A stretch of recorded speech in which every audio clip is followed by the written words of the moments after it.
All right, guys, we're going to start the show here very shortly.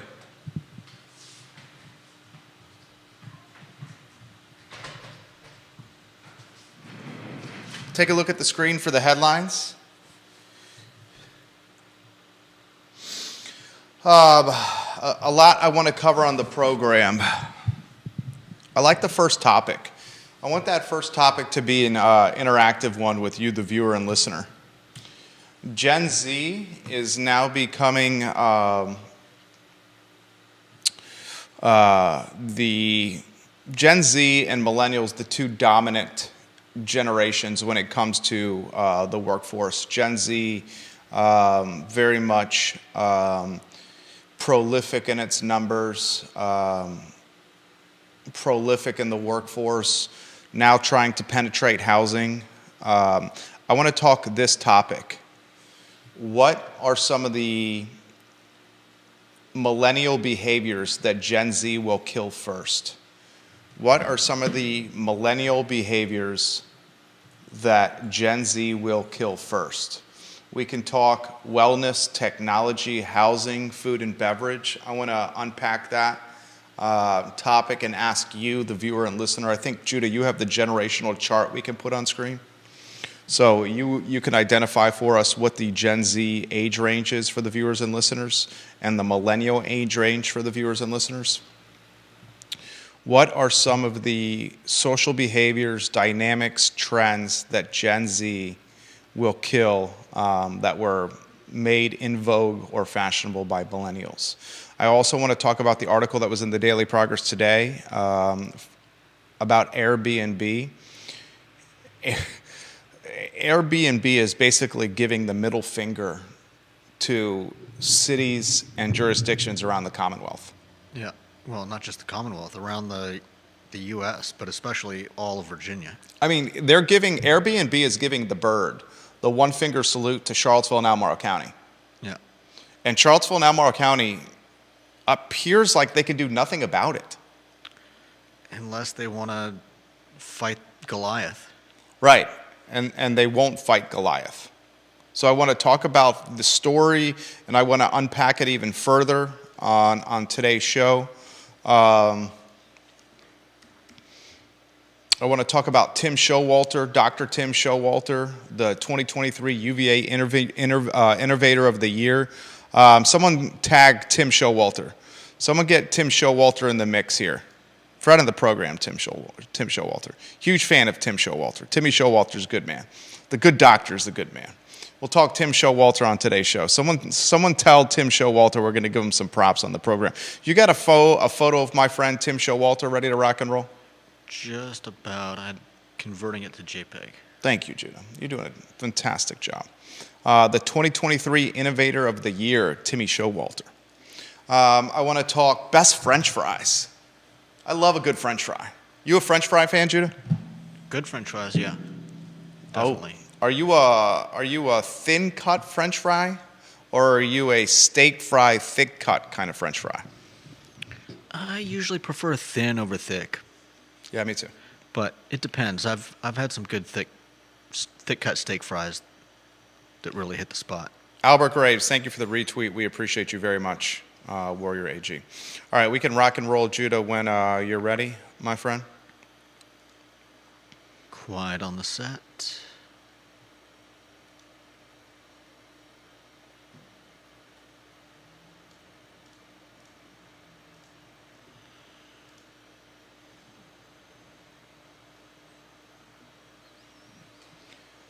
Good Tuesday afternoon, guys. My name is Jerry Miller, and thank you kindly for joining us on the I Love CVille show. It's great to connect with you through our network. We are live in downtown Charlottesville in our studio on Market Street.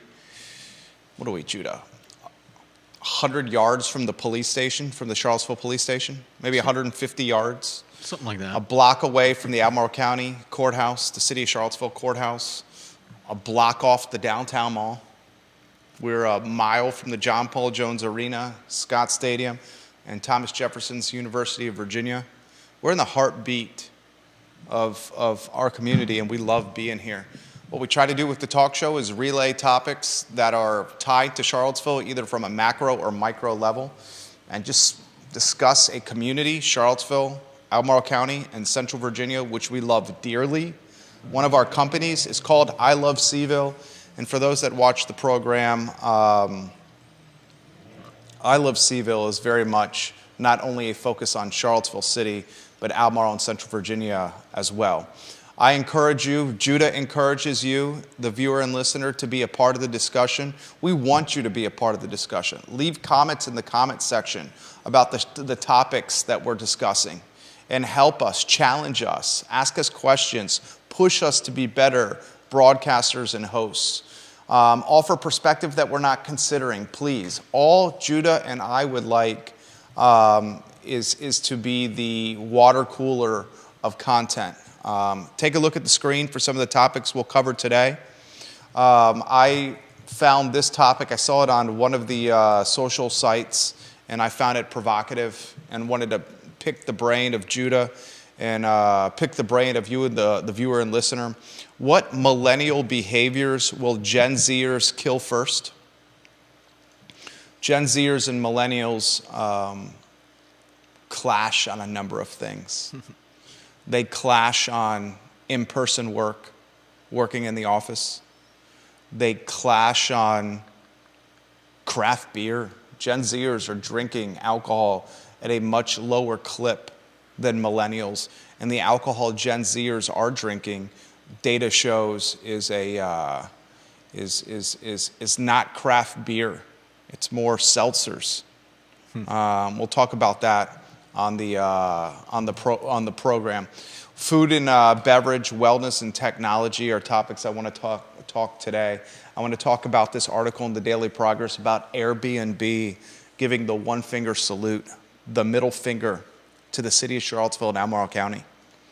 And the city of Charlottesville and Albemarle County is at the mercy of a multi-billion-dollar company and just takes the crumbs that Airbnb sends them without any clarity if the crumbs being sent tax revenue-wise are the full loaf of bread or just a mere few slices of the loaf.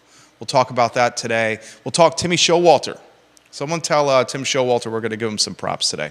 The 2023 UVA Innovator of the Year. I mean, this is a big-time honor for the friend of the program, Dr. Tim Showalter. Innovator of the Year at the University of Virginia. That's impressive. Best French fries in the area on today's show. A lot of good options. Mm-hmm. Riverside High Street comes to mind as a fantastic French fry, Judah. That's the first thing that comes to mind for me. The French fries at Riverside I love the shoestring fries. Oh, yeah. Absolutely fantastic. We'll dissect which eateries have the best French fries, and I hope you have more than just Riverside that you're going to suggest on today's talk show. NC State and the University of Virginia, 7 o'clock tomorrow. John Paul Jones Arena. ACC Network has that broadcast.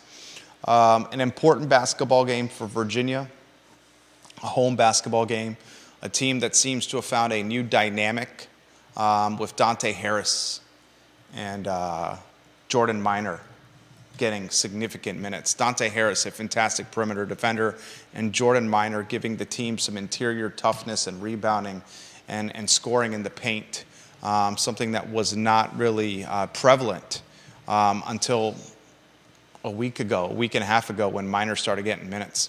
We'll weave Judah Wickhauer in on a two-shot, the director and producer of the show. First topic, if you want to put the lower third on screen, if you could, my friend. What millennial behaviors will Gen Z kill first? And this has, we're going to relate this to Charlottesville as well on today's talk show. I think the first thing we need to do, as you have the lower third up and you weave us in on a two-shot, J-Dubs, is put the generational graph on screen for the viewers and listeners. Put that graph on screen and let us know the years, the range for Gen Zers and millennials, if you could, please, sir. Let's see. Millennials range from 1981 to 1996. 81 to 96 is the millennial? Yeah. Okay. And Generation Z follows with 1997 to 2012. Gen Z, one more time. Gen Z. 1997 to 2012. Yeah. Thank you, Judah. So the young Gen Zer is turning 12. The old Gen Zer is turning 27. Yeah. 27 years old. The old millennial is turning, goodness gracious, what, 44, 43? The old Gen Zer is turning 43. You mean the old millennials? The old millennial, thank you. The old millennial is turning 43, and the young millennial is turning 28. Yeah. So we have a clash of two generations, and we've seen this clash through technology, wellness, food and beverage, and housing. It's no secret that Gen Zer is entering the home purchasing era with arguably the most headwinds in American history. Yeah. Now, there are those in the Great Depression that may speak otherwise. We hear from the boomers of the world that wax nostalgic on 18 and 19% interest rates. The boomers that wax nostalgic on, there goes the mayor, on 18 to 19% interest rates. We must highlight that home prices were sub $100,000 while those interest rates. And a lot of families could get by on a single income. Exactly. Now you have a household income median, according to HUD, of $123,300 in Charlottesville, and that number is only getting higher. Yeah. So if you're born in this age range of 1997 to 2012, there's a bit of bitterness resonating in your mind. Bitterness associated with $250,000 of student loan debt in some capacity. Bitterness resonating with the pandemic impacting your schooling. Yeah. Radically changing a few years of your schooling. Bitterness resonating with the negative impacts of social media. You utilize Instagram and it seems like everyone on there is gorgeous and beautiful, muscularly fit and handsome. Bitterness surrounding the escalating rate environment and what that has done to housing, the cost of housing, and the diminished inventory levels. Go ahead. And not just housing. Oh, credit cards, groceries. I mean, Gen Z, the older Gen Zers enter the workforce in their professional lives at peak inflation. Yeah. So I want to unpack the behaviors that millennials, that Gen Zers, some of the first behaviors that Gen Zers will kill that millennials established. Where would you like to begin with this topic? I have some ideas, but your opinion is extremely valued on this talk show. Specifically things that millennials have established? Millennials established, right. Carly Wagner, I'm going to get to your, I think Carly Wagner's got a damn good comment here. Get ready to put Carly Wagner's photo on screen. Carly Wagner, I don't want to age you, Carly Wagner, on the cusp of millennial and Gen Zer. Carly, are you a zillennial, Carly? I'm sincerely uncertain of your age, Carly. I would say you are a very young millennial. Carol Thorpe, we'll get to your comment here in a matter of moments. Judah, where would you like to begin?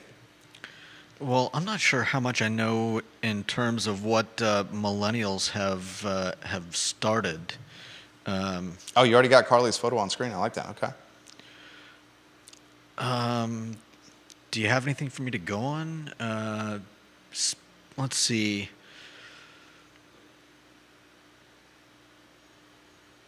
Yeah, I would need like a list of some of the things that millennials have begun. I mean, craft beer, certainly a byproduct of millennials.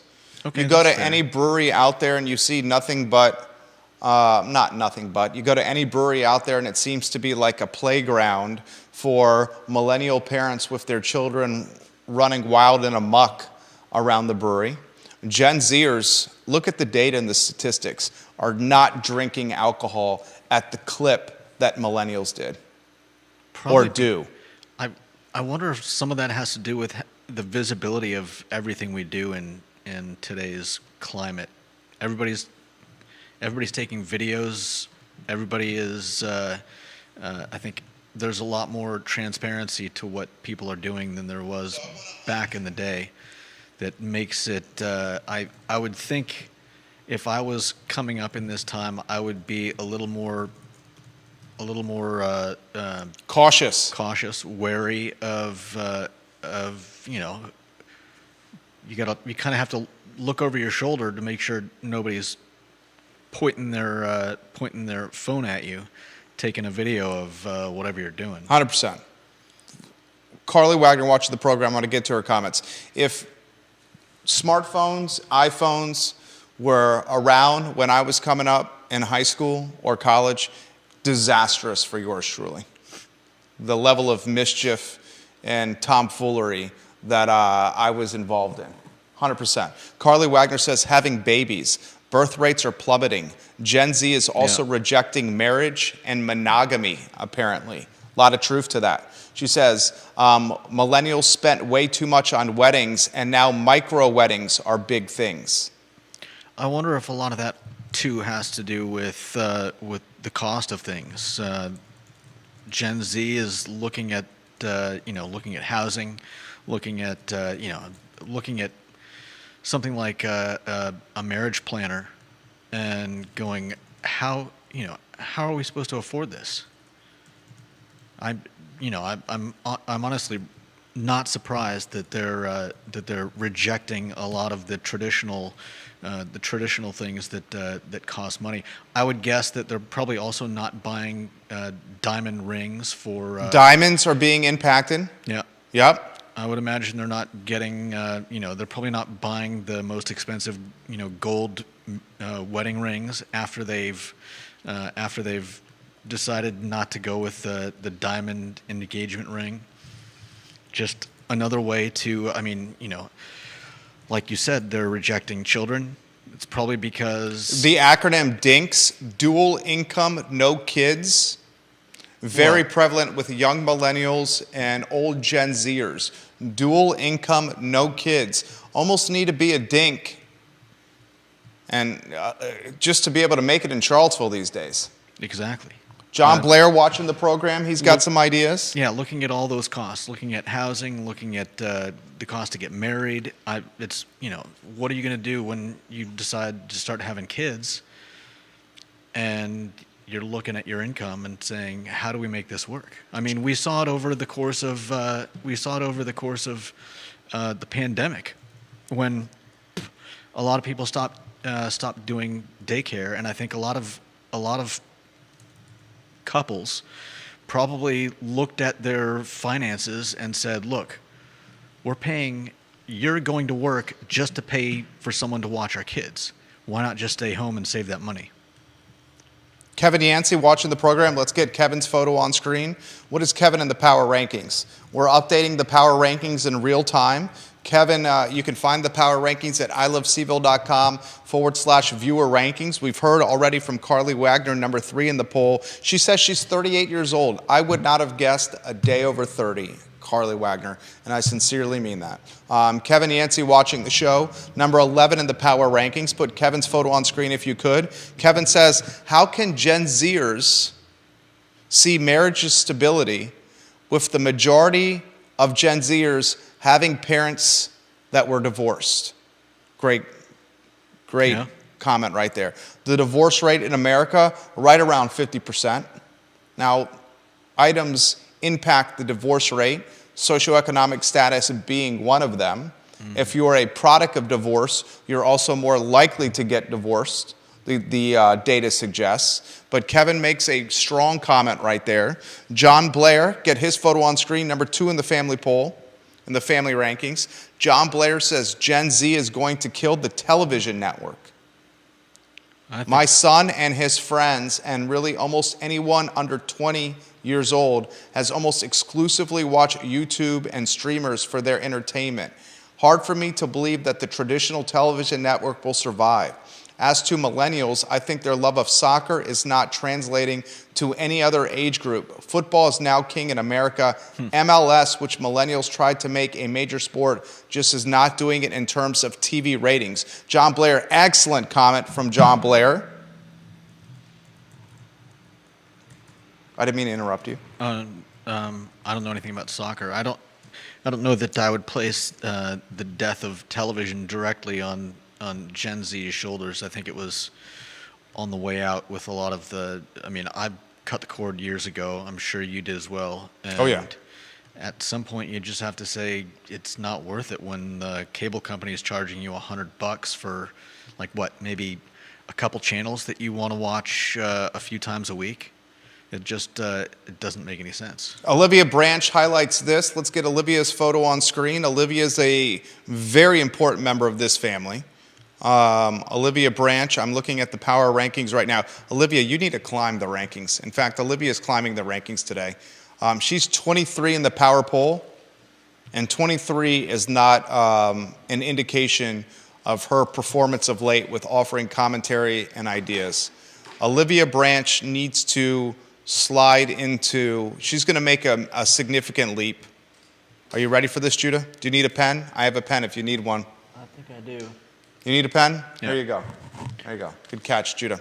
Let's slide Olivia Branch. This is a big-time jump from 23 into the 13th slot. Olivia Branch, now number 13 in the power rankings, will slide 13 to the 23 spot. Olivia Branch says, speaking of weddings locally, the calendar is strong. As someone who dabbles in weddings, the 2024 industry looks strong. Many venues are sold out. I'm very curious of, first, the craft beer scene. Huge, very passionate of craft beer. I've said many times on this show, I love to support the craft breweries in this area. I love Pro Renata. Dr. John Shabe is a frequent watcher and viewer of this talk show. If he's watching now, I would love to hear his thoughts on some of the topics we're talking about. Bob Shada says Olivia Branch is number one. I do not care what the power poll says. Is Bobby Shada in the power rankings? I don't think we've got him on there. Bobby Shada needs to be in the power rankings. He's going to enter at the 34th spot. Bob Shada at the 34th spot in the family. Love Bob Shada. I'll dub him the mayor of Vivace. It's either Keith Clark or Bobby Shada as the mayor of Vivace. I'm going to go Bobby Shada for now. The craft beer scene is something that was birthed thanks to millennials. It's no secret that it's a key aspect of our economy in Central Virginia. You go to a brewery, you see younger parents having beers, pints, with their children running around. It's a key demographic of breweries locally. It's no secret that many of the breweries in this area are now diversifying their liquid portfolio. And it's not just a focus on IPAs and craft beer. Now breweries are dabbling in seltzer, Yep. liquor distillery, and NA beer. 10 years ago, it was craft beer. You had a handful of IPAs as your flagship, and you could have done very, very well. Now, if your focus is strictly IPAs, you're in a little bit of difficulty. Though I still see way too many IPAs out there. I'm a huge IPA fan. I know. love the IPAs. I know you're not an IPA fan. I get it from your position. It's too hoppy for you. Deep Throat will get to your comment in a matter of moments. Look at what Three Notch is doing. I think Three Notch is one of the beer brands that has done an extremely great job of pivoting and adapting. No doubt. They went from a tiny brew house, brew pub, tap room, brewery on Preston Avenue, where McGrady's Irish Pub used to be, to now having Commonwealth-wide tap rooms, Virginia Beach, Charlottesville, Harrisonburg, just to name a few, Richmond, They brew their beer, they distribute beer, they have a fantastic kitchen with fantastic food. They have great pick up and go. In fact, Judah was just there buying beers today. Tuesday's a great day to buy beer at Three Notch. Definitely. They purchased the Wild Wolf Brewing Company location. News that was broken here on the I Love Seaville show. At that location, you're going to see a distillery. You're going to see an omni experiential point of sale that has a tap room, a restaurant, running, live music, 5K races. They got into seltzer. Their bourbon that they're making is pretty damn good. Diversifying revenue streams while still maintaining the same quality of craft beer. That is very difficult to do. Yeah. They've done it well. They've built a brand. And they've also got a lot of great drinks. I mean, when you get right down to it, you go to some places and sure they've got they've got a good selection, but you try it out and it's just it's not that great. And I can't think of a beer I've had at Three Notch that wasn't a great representation of its kind. Well said. Carly Wagner says cheerleading is dying. It was such a thing for me as a kid to be a cheerleader. And even in college, I had friends that were NFL cheerleaders. However, now the entire idea that girls should be pretty and sexualized is being rejected by Gen Z. Gen Z leading the charge for hybrid and or 100% work remotely. Gen Z leading a technology charge. Gen Z leading a wellness charge. Deep Throat, let's get his photos on screen. He's number 1 in the poll. Gen Z maybe will be less eager to blindly borrow for useless advanced degrees. Yeah. Older Gen Zers saddled with student loan debt. Yeah. Will the younger Gen Zers learn from millennials and the older Gen Zers and snub their nose at higher education? And what will that do to colleges?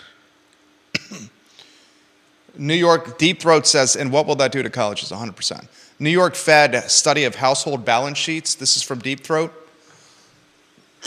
18 to 29-year-olds have $320 billion in student debt. The 30 to 39-year-old has $500 billion in student debt from the New York Fed. Judah, jump into that. Excuse me. I'll give you that number again. This is from Deep Throat. Finance is his game. 18 to 29-year-olds, according to the New York Fed, have $320 billion in student debt. 30 to 39-year-olds have $500 billion in student debt. That's terrifying. Yeah. Warrior AG says Gen Zers and the value of the dollar. Does the dollar still mean anything? I was stopped by a houseless individual 2 days ago. It was not, do you have any change to spare? She asked me, do you have $5? Yeah. Do you have $5? Right. I don't even carry currency. Yeah. That's what Is the next thing that we're going to be asked by houseless individuals, can you Venmo me $20? I wouldn't be surprised. Can you Venmo? Seriously, I sincerely mean that. Yeah. What does a dollar buy? I bought a Butterfinger at the Market Street Market next door. It was $1.65 for a Butterfinger candy bar. What does a dollar buy? Not a whole lot these days. What? I sincerely mean that. What can you buy with a dollar now? I honestly don't know. I mean, Can you buy a pack of gum for $1? I've never been a gum chewer, so I couldn't tell you. But yeah, nothing on that. You know, you look at all the candy on the racks. as you walk through the grocery store, and there's nothing there under $1. Carly Wagner says, hopefully Deep Throat is right. Ginny Who is watching the program. Ginny Who is a key member of this family, number 4 in the power poll, Ginny Who. She says, I see Carly's comment. There is definitely a group of Gen Z who want to destroy society, but I think we need to dig deeper and look at which generation influenced that behavior. There is a large, non-vocal part of Gen Z that are rejecting the craziness. Ginny Who says TV networks are already dead. Yeah. Albert Graves, let's get his photo on screen, please. Albert Graves is a valuable member of this family. Where is he in the power poll? Number 10, Albert Graves. The restaurant scene will definitely be reduced due to Gen Z loving all the food delivery services available at their fingertips. That's an excellent comment. I'm going to retweet this. The restaurant scene will definitely be reduced due to Gen Z loving all their food delivery services available at their fingertips, preferring to have their food in the comforts of their home while streaming Netflix or YouTube, food delivered through a third-party app like Grubhub or Uber that is crushing restaurants with fees. Yeah. And the strange thing about that is, with all of the frugality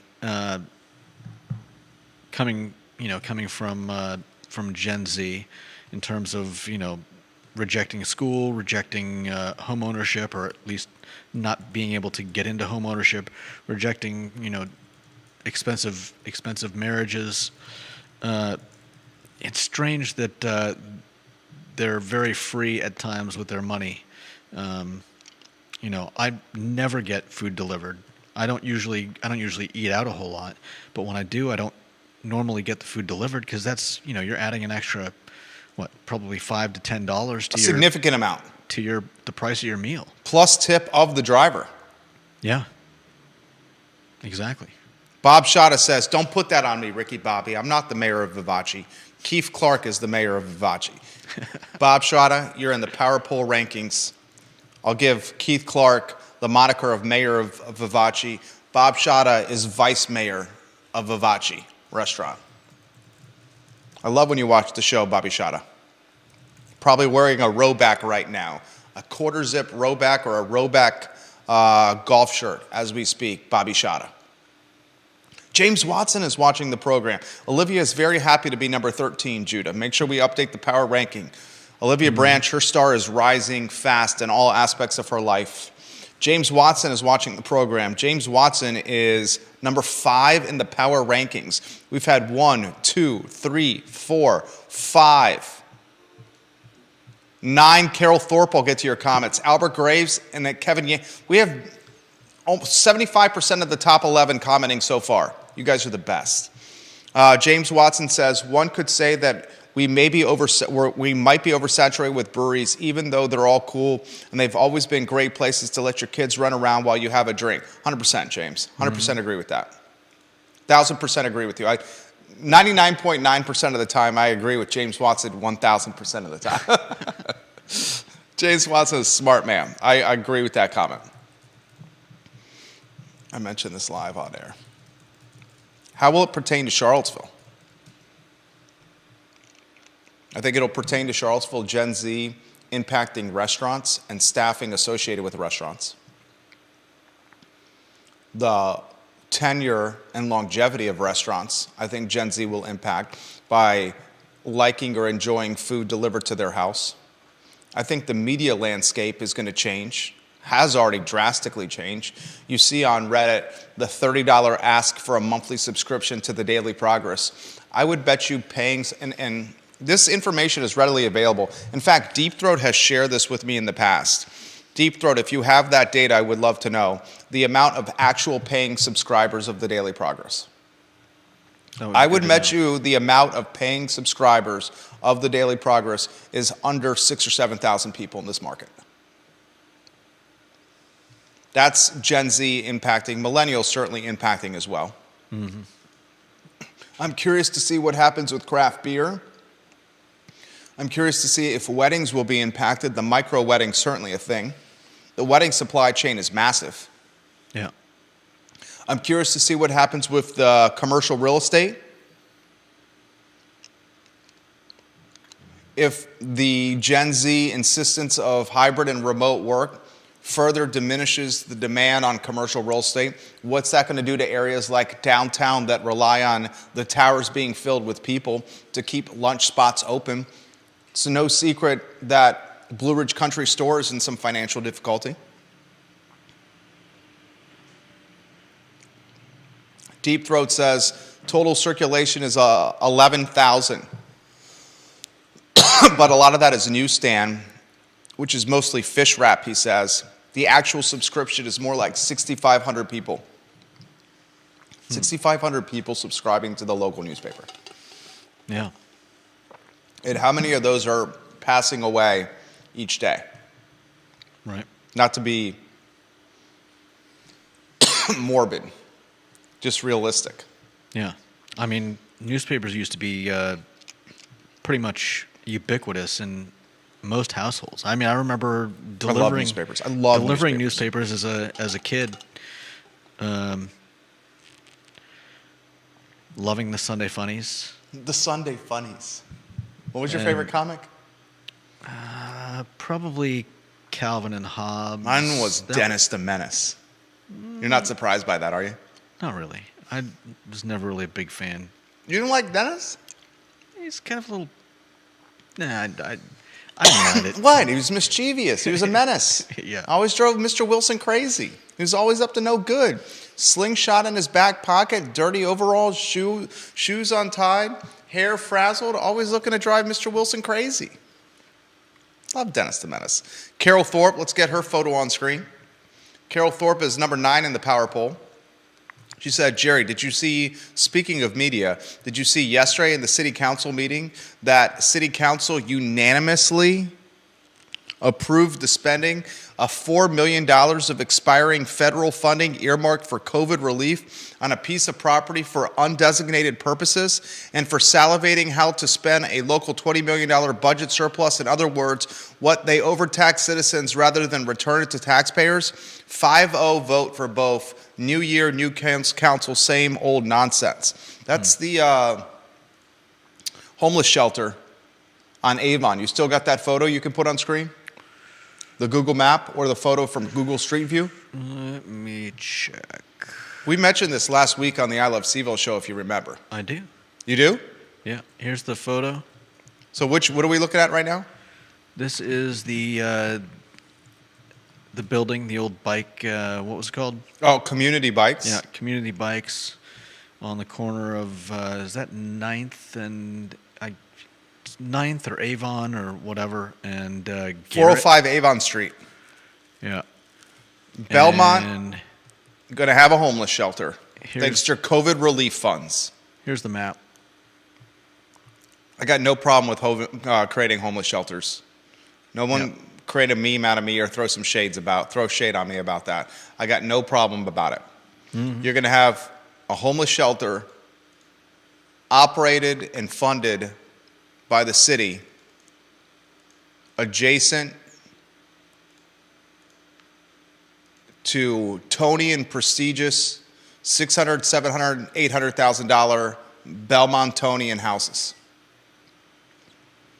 I'm going to say that again. I don't think it's that close. What are you talking about, dude? This is Belmont.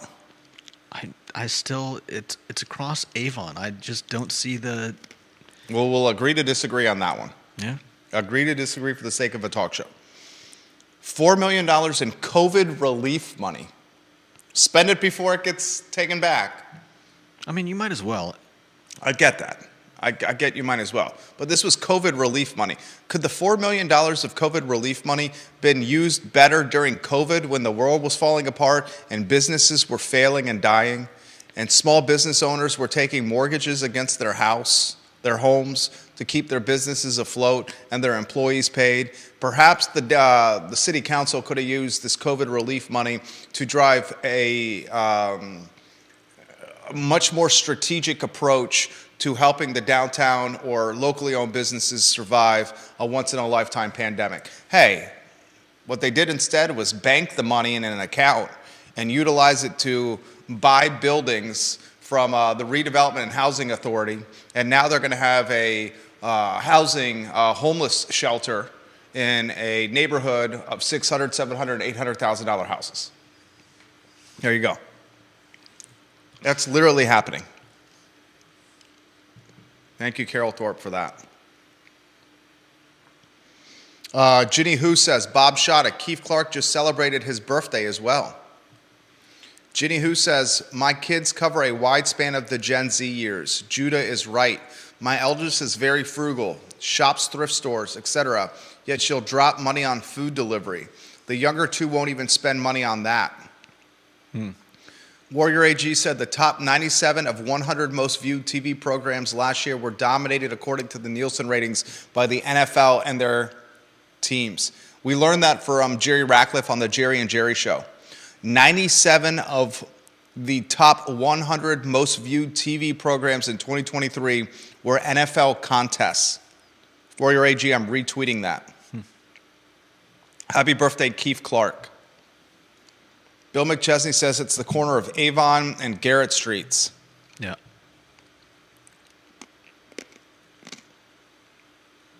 Deep Throat says, here's a shocking daily progress statistic for you from Lee Enterprises 10K. Guess the average daily uniques of the Daily Progress website. Okay, he wants to ask the viewers and listeners. This is a question from Deep Throat, number one in the family. What is the average daily unique views of the Daily Progress website? Put your thoughts in the feed. I will relay them live on air. I'll also describe what a daily unique view is. A daily unique view is when an IP address associated with the computer goes to the newspaper website each day. If I go with this MacBook Air that I have in my hand, and I visit dailyprogress.com on Monday at 10 a.m., and then Monday at 12 p.m., and then Monday at 3 p.m., and Monday at 6 p.m., that only counts as one daily active unique view. Only one. Is that number true, Deep Throat? Is that seriously true? No way. Oh my God, he's sharing the data. He's got the data. What do you think the daily unique visitors? We get more than this on I Love Seville. What is the daily unique view?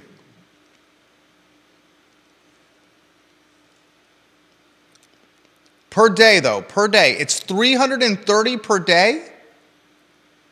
Oh, 1,000 uniques per day.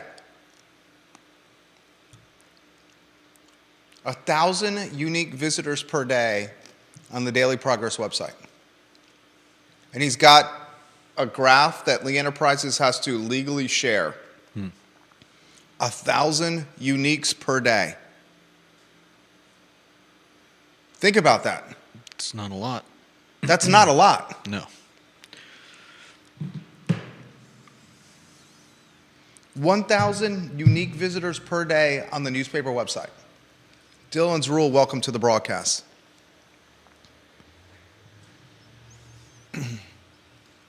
Dude, more and more I feel the pressure of this being the news source. You, Judah Wickhauer, as a news source. Yep. It's a scary world we live in. Deep Throat says that's an embarrassment. John Blair says Carly Wagner is correct. Cheerleading is dying quickly, per someone I know who owns a cheerleading business in North Carolina. Deep Throat throwing some shade right now at the DP. All right, we need to get to the Airbnb story. Kevin Yancey says, I bet most come from social media tags. Yeah, no doubt about it.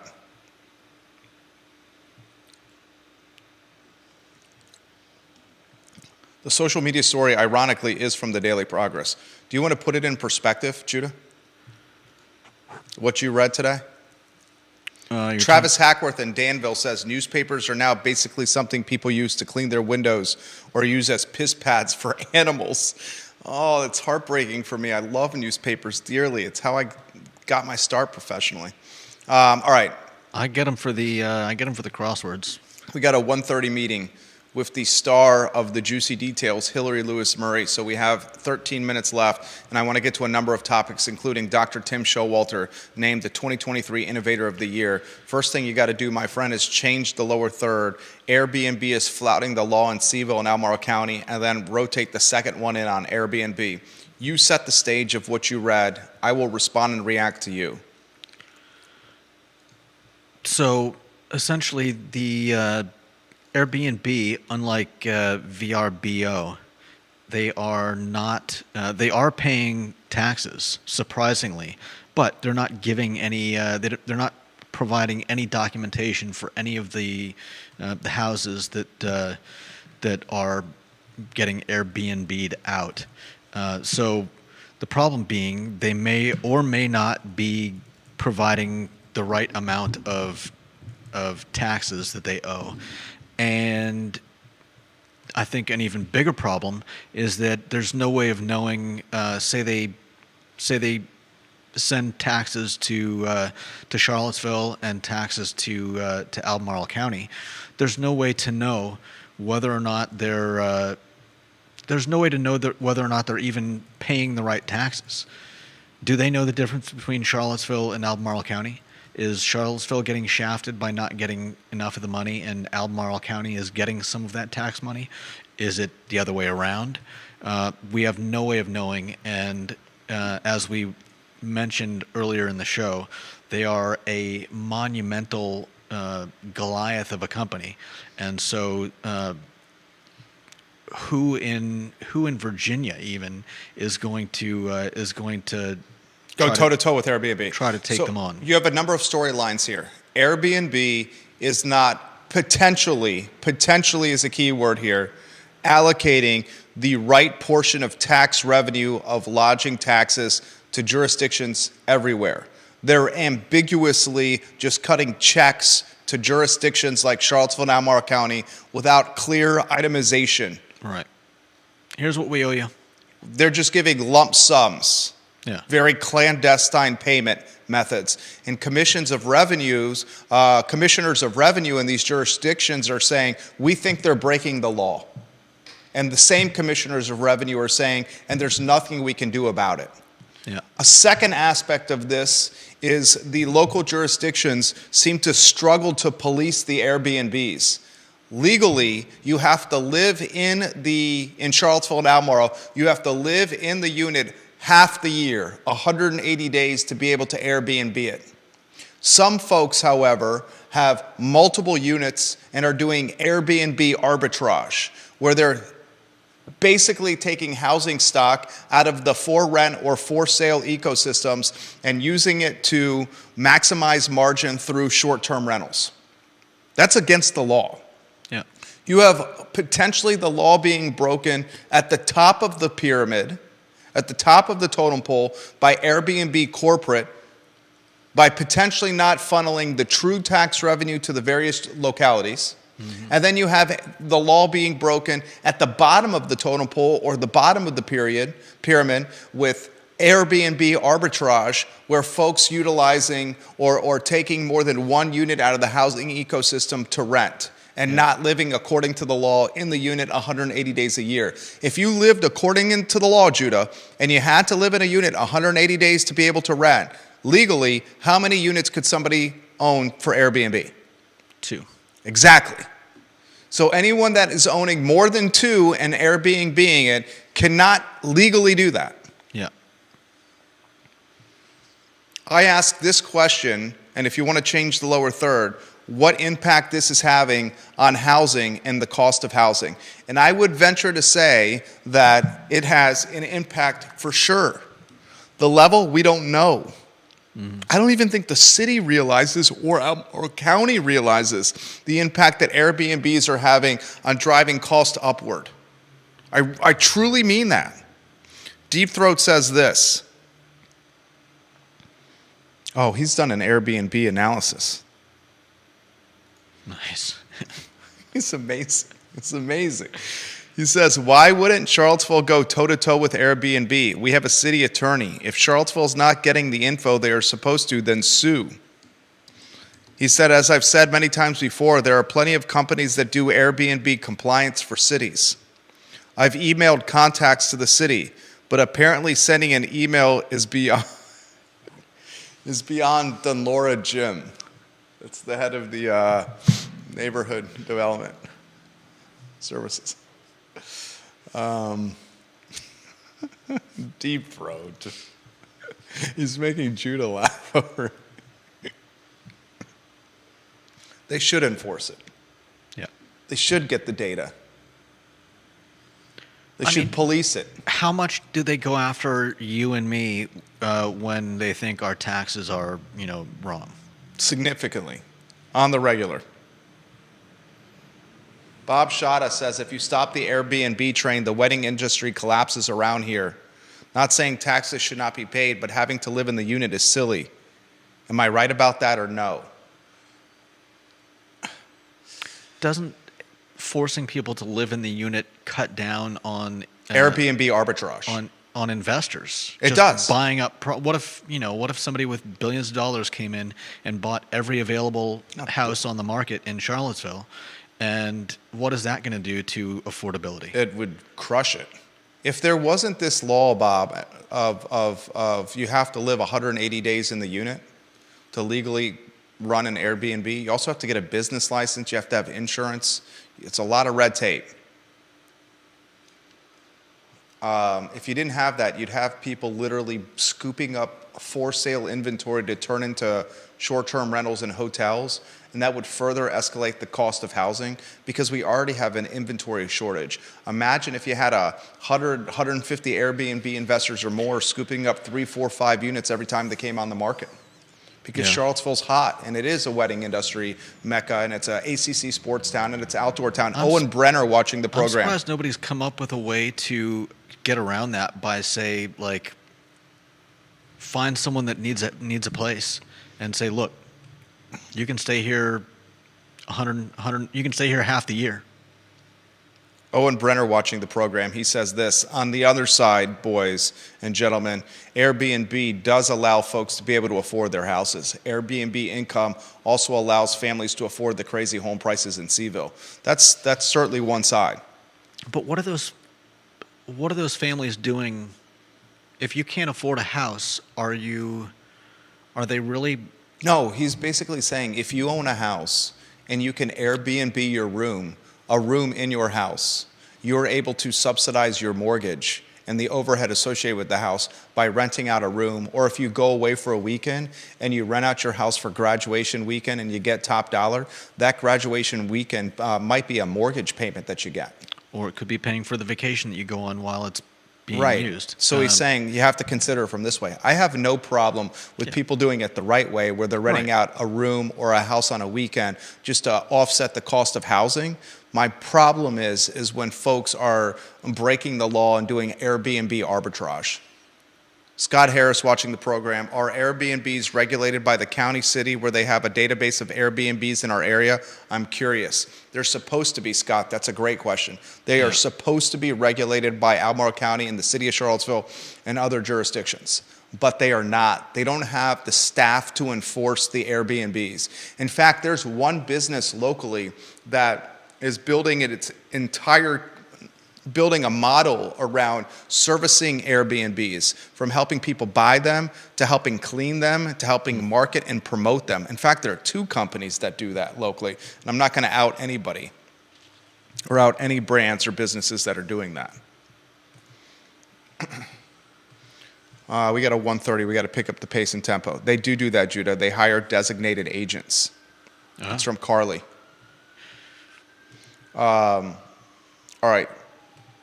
This is a topic, we'll bring the Airbnb topic up tomorrow. Tim Showalter was named the UVA 2023 Innovator of the Year. That's the police going by. Is that the Airbnb police? Definitely not. Is that the Airbnb police going to Rugby Road to pop some illegal Airbnbs? Tim Showalter, 2023 UVA Innovator of the Year. Can you get his photo on screen? It's not. I'll give you a little background. He's a friend of the program, Tim Showalter. Great guy, great squash player, great father, great husband, great innovator, great businessman, great doctor. This guy is a doctor at the UVA School of Medicine, a professor and clinician at the UVA Cancer Center, and he's been selected the UVA 2023 Innovator of the Year. A celebration of Dr. Showalter's work will take place February 8th at the Rotunda, and it's free and open to all UVA faculty, staff, students, and community members. Whitey Reed, who's one of the Virginia spokesman content creators, gives us that information. Tim Showalter is being recognized for a cervical cancer treatment device from his company. A cervical cancer treatment device for his company. Nice. We should get Tim on the show. I think Tim would come on this program. He's a very likable guy. Very approachable and likable. I might actually reach out to him to see if he'd come on the show and just like sit and host the show with us one day. His daughter, a fantastic squash player, Lillian Showalter. She's very, very good. She's better than me. She's, I think, a junior in high school. Nice. I don't think he's related to Buck Showalter, the baseball manager, Carly. I do not believe he is related to Buck. French fries, we can't just say Riverside. I saw on Reddit, Timberwood Tap House was being highlighted as a talented French fry in the community. I do love the shoestring fries from Riverside. Yeah, they are. But you have to give me some other ones besides just that. Scott Harris, we appreciate your comments. I haven't tried many French fries around Charlottesville in quite a while, but one place that absolutely surprised me was I don't always go for the thick steak fries, but the thick fries at the Shell station. Oh, I would never have guessed that. Across from on 5th Street. No, on Preston. That's a Tiger Fuel Market. Is it now? The one over there by Bodo's? Yeah, I think you're right. That's Tiger Fuel. I don't go there very often. I'm not usually over in that neighborhood, but I've stopped there and grabbed some chicken and some sides, and those fries are top notch. Okay, I haven't had that. Maria Marshall Barnes is watching the program. Can we get Maria Marshall Barnes' photo on screen? Number 32 in the family. She says Five Guys fries are great and Tubby's French fries are great on High Street. Bill McChesney's photo needs to be on screen. Bill McChesney is a very important member of this family, number 15 in the poll. He says Tip Top has fantastic French fries, fellas. Tip Top. My number one is Riverside. I agree with the Redditors, and it's crazy for me to say that out loud. Timberwood Tap House and 5th Street Station are excellent. I think the French fries at Birdwood Grill are fantastic. Who was I getting up? Bill McChesney. Oh, yes. I think the French fries and the steak frites from Petit Pois are excellent. Scott Harris says, I appreciate the input. I own a small transportation company that is a hot item with Airbnbs. Yes, I pay all my taxes and commercial insurance that skyrocketed this year, killing me, but Charlottesville keeps me busy. Owen Brenner says, so all these Airbnb rules to control the big guy is just hurting the small guy. Appreciate that. I totally get that. And that's generally how it happens, unfortunately. Yep. It's generally how it happens. All right, we have a 1:30 that may be waiting for us in the hallway. It's the star of the Juicy Details, Hillary Lewis Murray. Her show airs Wednesdays at 2:15 p.m. on the I Love Seaville Network. Albert Graves says, PSA, there has definitely been an uptick in porch pirates in our area. Ivy Road in Nelson County. Keep your eyes on your cameras. Yeah. And Albert Graves says, Judah is talking about the potato wedges, and they are delicious. They are amazing. The potato wedges. Albert Graves, you made the program better today. All you viewers and listeners made the program better. Judah and I are only here to be the facilitators and the conductors of you, the viewer and listener. The viewer and listener is the star of the show. You guys are the star of the show. Judah and I just want to have a discussion about topics that matter. Is that safe? Yeah, that's safe. I thought you did a fantastic job today. Thank you. Job well done. All right, close it off. I'll kill some time. Thank you for joining us on the I Love CVille show.